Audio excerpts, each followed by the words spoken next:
Okay. Okay. All right. Hello. Okay, then.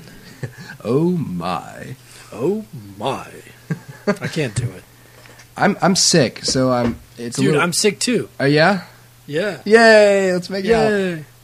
I was about to ask if you got it from kissing each other. Yeah, it's the only way to get sick, right? Yes. Pretty much, yes. Is that how people get sick like other ways? No. Oh. Maybe. All right, well... Would it change things? That's true. I would still do the things that I do with the people I do it with. So, anyway, okay, so hi, everybody. It's me, and it's Sam, and it's Dustin. Hello. And it's also daytime. So, we have some stuff to talk about to take your focus off that weird intro. And, I lost my train of thought. What were we talking about? Oh, yes. Nice to meet you all. Again. Hi. Anew. If you haven't been scared away, we got a couple movies today to discuss. So, Dustin, you saw Foxcatcher. I did, yes. So it would have been weird for you to ask us if we'd seen it, and for you to also say, "Oh, me neither." Have you? I want to talk about it, but I haven't seen it. Yeah, have you guys seen Foxcatcher? No. Oh, me neither. Oh, me neither. Okay. So it's going to rain today. End of podcast. Yeah. Okay, so Foxcatcher, long story short, we played this at the Savannah Film Festival back at the end of October. And so I saw it there, but I really only saw the beginning because I was adjusting, like doing volume levels and stuff for the theater. And then I saw the end because I came back in to adjust lighting, at the end, pull up lights for people to leave. So I saw the beginning and the end of this film. So I felt like, okay, I can say I'm interested, but I can't really say anything about it, even though I know pretty much everything that's going to happen here. Plus, I had kind of heard the true story that this was based on, so I kind of knew what was going to happen. So I wasn't in any hurry to see it. I didn't see it in theaters or anything, but I went ahead and checked it out on Redbox for $1.50 because of I'm a cheapskate. And it's a good movie. It's for those of you who don't know, it stars Steve Carell, Channing Tatum, Mark Ruffalo. Channing Tatum and Mark Ruffalo are brothers. They are both gold medal winners at the U.S. Olympics. Now they just kind of train for the next Olympics, and they're not really doing a whole lot. And Channing Tatum gets involved with this guy, this really crazy guy named John DuPont, played by Steve Carell. And John DuPont says, I want to be a coach. I want to coach you to be the best in the world, despite the fact that he doesn't really know anything about wrestling. But I want to coach you, and I have weird mother issues like Norman Bates and stuff. And so, and he's super creepy the whole time. And then Channing Tatum's like, yeah, that sounds cool. And so they whatever, bro. Whatever, man. Teach me. I want to be the best, and if you have a lot of money, then you have more money than I do. So there you go. And so he moves into the estate that John DuPont has, and they have him in this whole separate house. Basically, they build a new gym area. They get a whole team together. Everything's going really well. Everything's good, and then things get super awkward, and jealousies happen, and some stuff, and tragedies, and ultimately it ends. I'm not going to tell you how it ends because, that kind of defeats the whole purpose of seeing a movie. But I will say this, that the movie has to do with the murder of a person by another person. So expect some murdering to happen. It's a very quiet movie. It's probably the quietest movie I've seen in a long time in that there's not a lot of dialogue, and what there is, it's just kind of characters being stoic and quiet because they're just quiet people. And so there's a lot that's told visually and just kind of emotionally in the film through music, through just the pacing and the lighting. And so it's a really sophisticated film, I feel like, but I feel like it probably is one of those movies that's going to turn a lot of people away because you kind of do have to read between the lines a little bit. And but I will say this, right? So Channing Tatum, he's kind of a boring character, if we're honest. And Mark Ruffalo to me is a little more interesting. But the scene stealer is really Steve Carell as John DuPont. Steve Carell's in prosthetics. He's got this fake nose. He looks really creepy. Almost looks like a burn victim or something. I don't think that's what they were going for, but it did.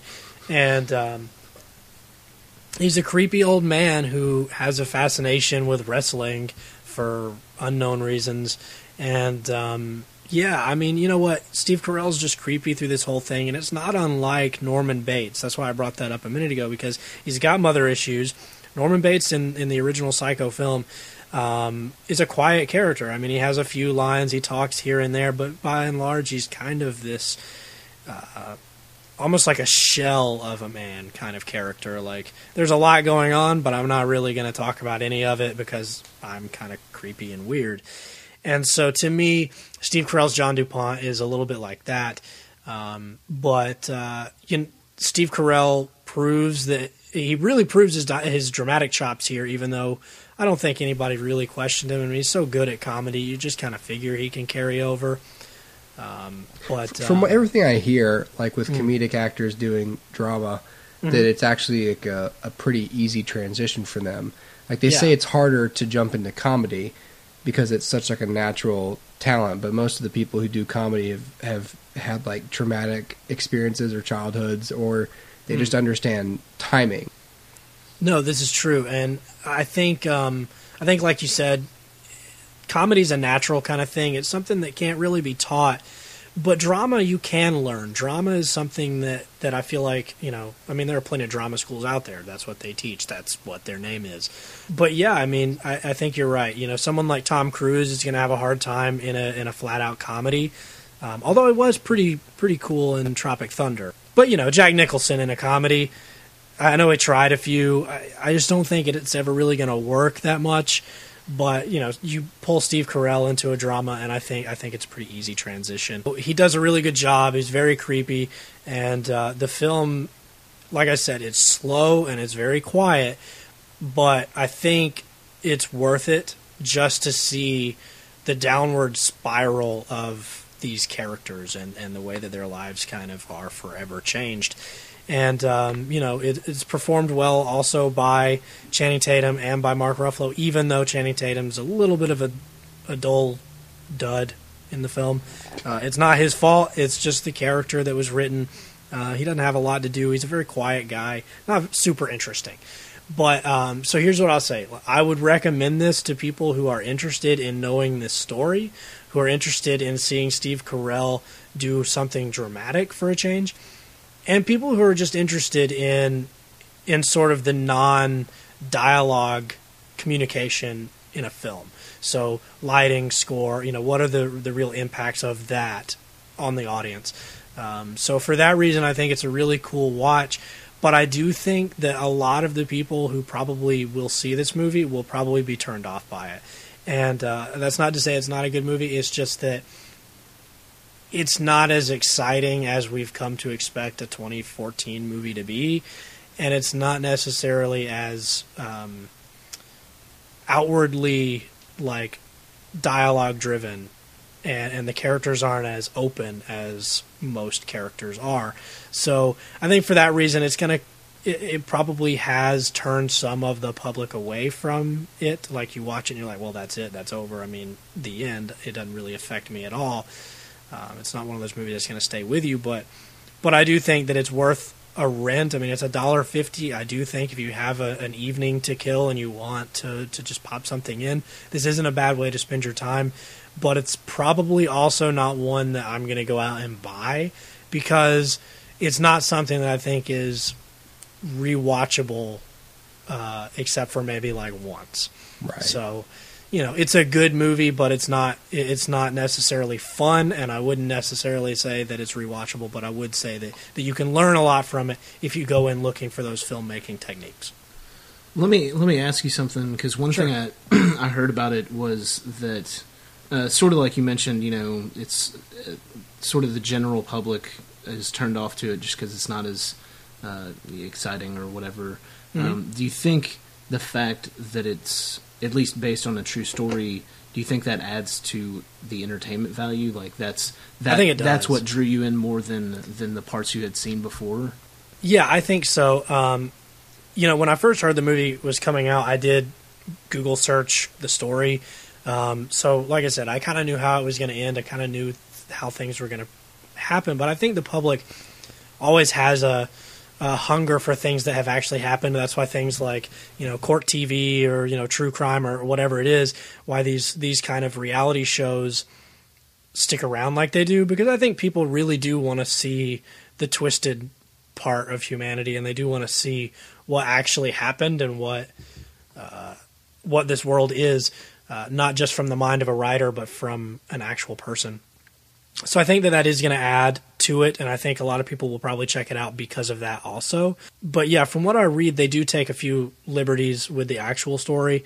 Right, that's something I had heard, but I'm not seeing the movie and actually really not have read much about the story other than hearing about it in a couple interviews with actors from the movie. I was just curious on that. Yeah, they took a few liberties, but I do think that there's an appetite there. The public wants to know what's going on and what things have happened, and I think this will satisfy that part of you. Well, we all saw Nightcrawler. Indeed, we did. Sam and I saw it just now. So Nightcrawler is a film by Dan Gilroy. It stars Jake Gyllenhaal as this guy named Lou Bloom, who's a vascular, creepy motherfucker. Dude, that guy's eyes scare me to death. Yeah, definitely. Can you imagine like a staring contest between him and Dr. Hannibal Lecter?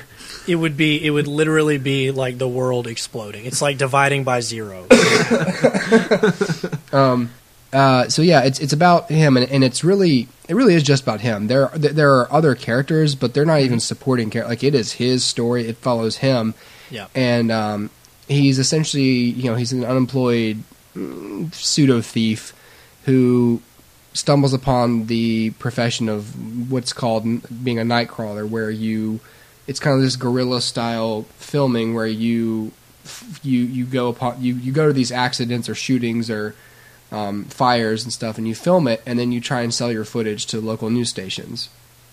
And it's essentially about the progression of him, as he sees himself as like this entrepreneur, and knowing all these business skills and being like this inspirational kind of like, startup guy, and sort of the ethical or moral lines that he crosses, and the way he sort of manipulates others to be successful. Mm. So, what did you think of the movie, Dustin? I enjoyed the movie. I think, from the very beginning, I really enjoyed Jake Gyllenhaal's character.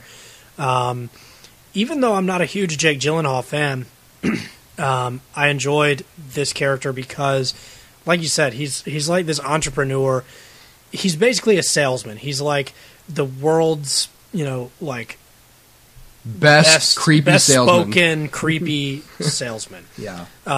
And so instantly I'm kind of attracted to, okay, what is this guy's story? What are you doing, buddy? Yeah. And I think the first time you see him, he's cutting up chain link fence to sell it for scrap.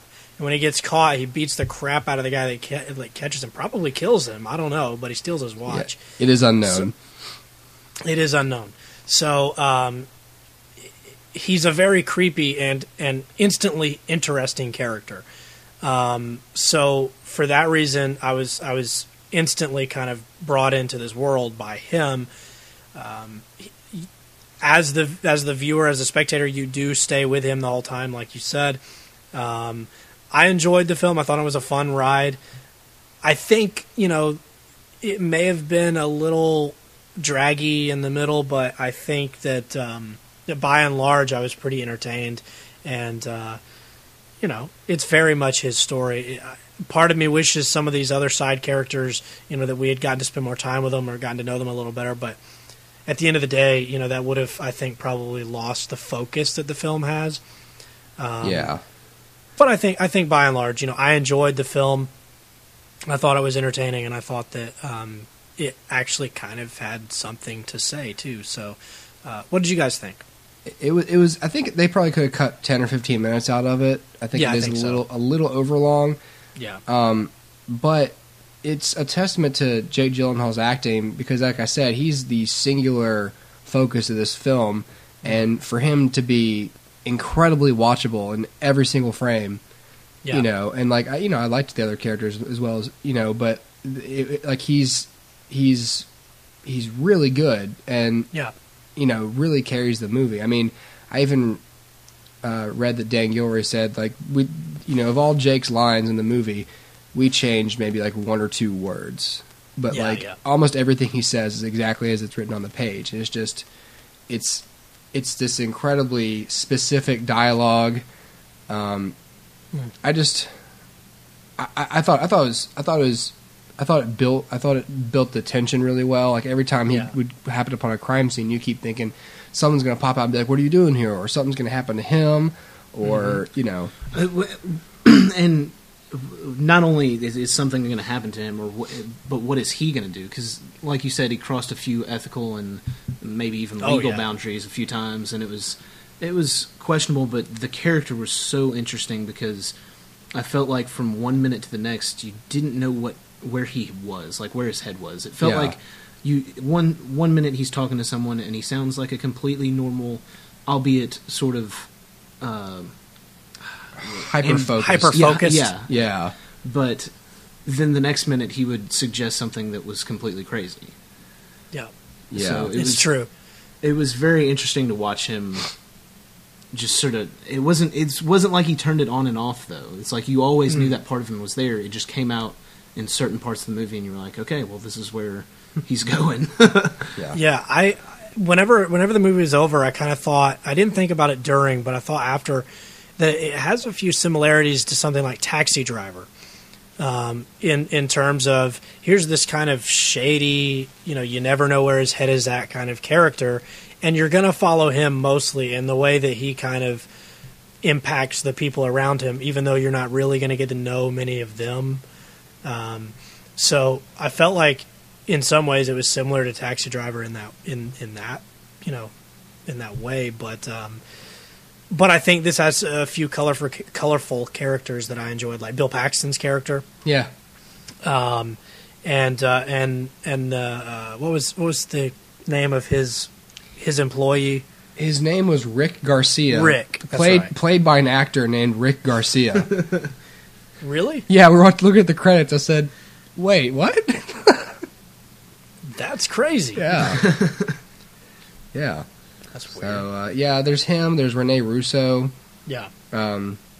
Who I thought was really good in. I mean, like you said, it's the main focus is on Gyllenhaal's character, but the pressure that he put on her in different spots, like you could kind of see that come out. She was like, at one point at the dinner specifically, she's like, "This guy's crazy," and then she kind of realizes, even though he is crazy, he knows what he's talking about. Yeah. And I need his help. He did his homework, and he kind of has the upper hand. Yeah. It's interesting to watch him sort of manipulate people and completely believe in himself as like, growing this business, so to speak. And I thought it was. Go ahead. Well, I was just going to say the way he's able to, move the line that they're willing to cross. Like he's willing to cross those lines, and those people aren't. But then all he has to do is talk to him, and he's so convincing that he's like he moves the moral line, the moral ambiguity for them too. Right, like the serpent in Garden of Eden. It's very much persuasion. Exactly, is his talent. I also thought it was really cool. A really cool subject to talk about because I had heard of these types of people who do this sort of thing, but never really thought much about it. Right. I don't know about you, Hooper, with your work experience, what you knew about these people going in, but I knew basically nothing. So I was just super enthralled in this whole world. Also, to my knowledge, at least in this market, I've never known us to buy at either station I've worked at to ever like buy footage from people like this. I know sometimes we get like viewer video. Yeah. I don't know if those people are ever paid for it or if they just sort of send it in. But this is also, now while we do have, you know, actually a pretty high crime rate compared to the rest of the country in this city, I'm wondering if like, I don't know if these people exist, but I mean, to me that was even beside the point. It was like if they did, this is the kind of people it would probably be. Right, and in such a large city like Los Angeles. Los Angeles is also market too, so it's the second highest market in the whole country. Right. So you would believe that there'd be these, you know, unemployed sociopaths with cameras who are willing to do anything for money. Do whatever. Yeah, I mean, so. And these markets that will do anything for their story. The only thing that was unbelievable to me was that they would run like graphic crime on a 6 a.m. newscast. Yeah. You don't put that kind of stuff on TV. But they put in one character who was like, people are eating breakfast. I'm thinking, see, everyone, that's what everyone would be telling this woman. She'd be fired. But exactly. But yeah, you wouldn't run that. But for the sake of, you know, shooting most of the movie at night, and getting it to the news station right after, it makes sense for it to be a morning newscast. But they're right. You know, you would put stuff like that at 10 p.m. when people's kids are in bed. Yeah, but, true.